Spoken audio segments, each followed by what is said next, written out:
नमस्कार, मैं अशोक कुमार सिंह अपने यूट्यूब चैनल इन्फोबिया तथा फेसबुक पेज सोशल अशोक के साथ आप सभी का इस वीडियो में बहुत बहुत स्वागत करता हूं।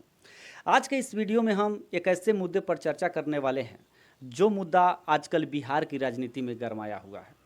आप सोच रहे होंगे कि मैं किस मुद्दे की बात कर रहा हूं। तो आज बिहार में जिस मुद्दे की सबसे अधिक चर्चा हो रही है, हर गली में, हर चाय की दुकान पर, पान की दुकान पर जिस मुद्दे की चर्चा हो रही है वह मुद्दा है जातिगत जनगणना का।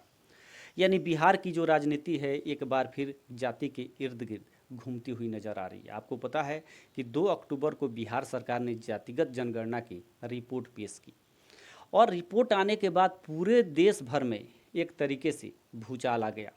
खासकर बिहार में नीतीश कुमार और लालू प्रसाद यादव को लेकर तरह तरह की बातें कही जाने लगी।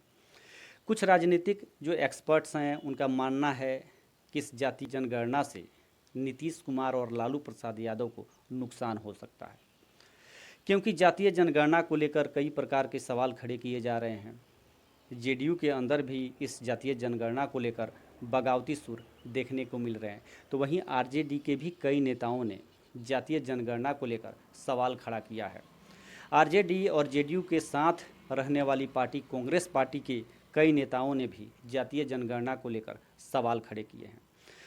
तो मैं आपको बता दूं कि हम के संयोजक जीतन राम मांझी ने सबसे बड़ा बयान दिया है जातीय जनगणना को लेकर। उनका कहना है कि अब वो ज़माना गया जब दरी कोई और बिछाता था और उस दरी पर बैठता कोई और था। अब वह ज़माना आ गया है कि जो दरी बिछाएगा वही उस दरी पर बैठेगा। जातीय जनगणना में भारी हेराफेरी हुई है। यानी जातीय जनगणना के जो आंकड़े पेश किए गए हैं वे आंकड़े सही नहीं है, ऐसा कहना है जीतनराम मांझी का। उन्होंने कहा है कि क्या कारण है कि 1931 में जिन यादवों की संख्या बिहार में 4% थी, 2023 में उन यादवों की संख्या बढ़कर 14% हो गई और अन्य जातियों की संख्या बिहार में घट गई। तो निश्चित रूप से यादवों की संख्या को लेकर जीतनराम मांझी ने सवाल खड़ा किया है। अब जो राजनीतिक एक्सपर्ट हैं जो यह कह रहे हैं कि लालू प्रसाद यादव और नीतीश कुमार को इस जातीय जनगणना से नुकसान हो सकता है, तो आखिर वे किस आधार पर इस बात को कह रहे हैं, आइए इसको समझते हैं। तो मैं आपको बता दूं कि 2020 में जो बिहार विधानसभा चुनाव हुआ था, उस बिहार विधानसभा चुनाव में जो सवर्णों के विधायकों की संख्या थी वह 64 थी। तो सवर्ण उम्मीदवारों की भागीदारी 26% के आसपास बिहार विधानसभा में है, जबकि जातीय जनगणना के अनुसार बिहार में अब सवर्णों की संख्या करीब करीब 10% के आसपास रह गई है।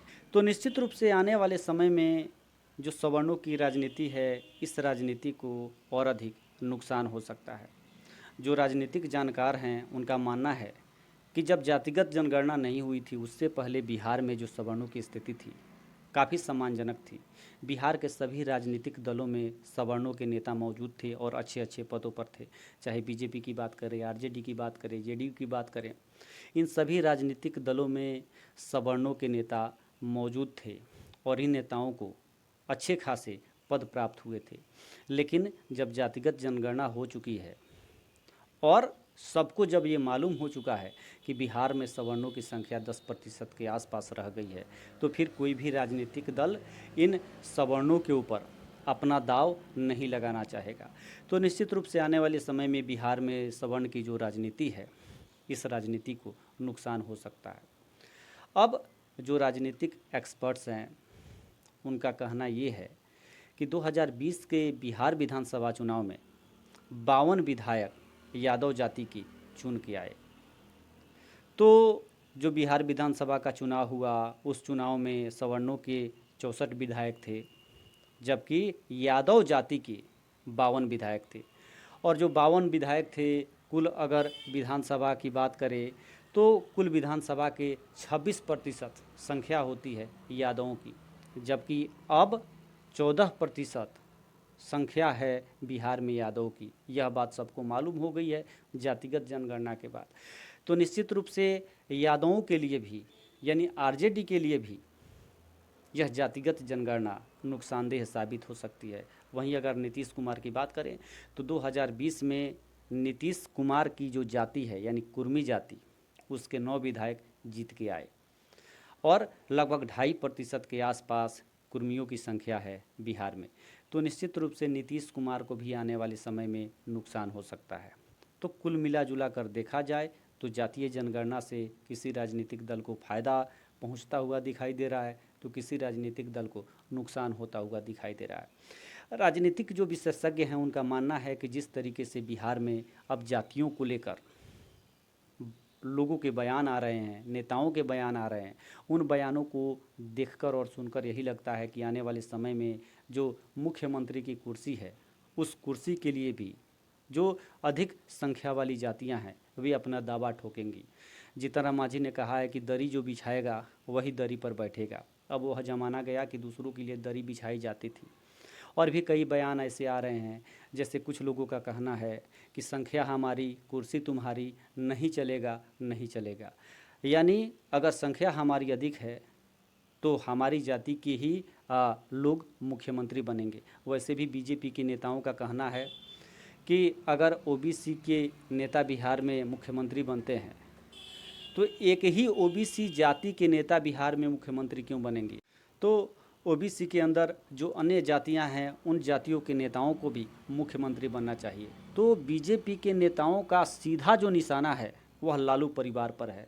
बीजेपी के नेताओं का कहना है कि बिहार में अब जो सरकार बनेगी वह सरकार पिछड़ों की होगी, दलितों की होगी। और पिछड़ों में भी जिन जातियों के अभी मुख्यमंत्री नहीं बने हैं उन जातियों के नेताओं को मुख्यमंत्री बनाया जाएगा।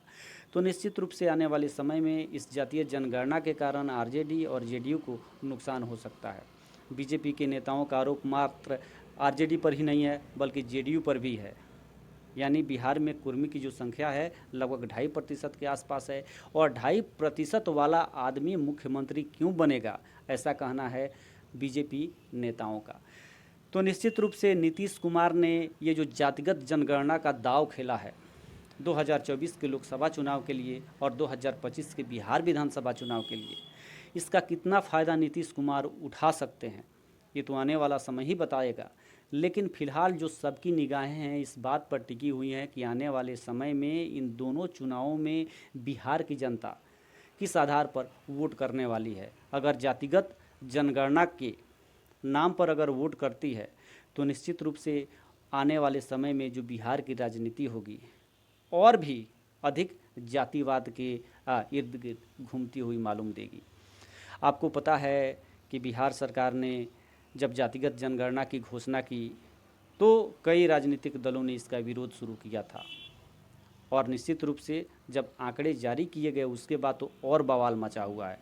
लेकिन इसके साथ ही साथ नीतीश कुमार के जातिगत जनगणना को कराने के बाद देश के दूसरे राज्यों में भी जातिगत जनगणना की मांग उठने लगी है। यानी देश के कई राज्य अब जातिगत जनगणना की मांग कर रहे हैं। कई राजनीतिक दलों का तो ये भी मानना है कि पूरे देश भर में जातिगत जनगणना होनी चाहिए और संख्या के आधार पर सबको लोकतंत्र में भागीदारी देनी चाहिए। तो निश्चित रूप से आने वाले समय में क्या कुछ होता है बिहार की राजनीति पर और देश की राजनीति पर इस जातीय जनगणना का कितना असर पड़ता है वह तो आने वाला समय ही बताएगा। फिलहाल मैं अशोक कुमार सिंह अपने यूट्यूब चैनल इन्फोबिया के साथ आप सभी से विदा लेता हूँ। धन्यवाद।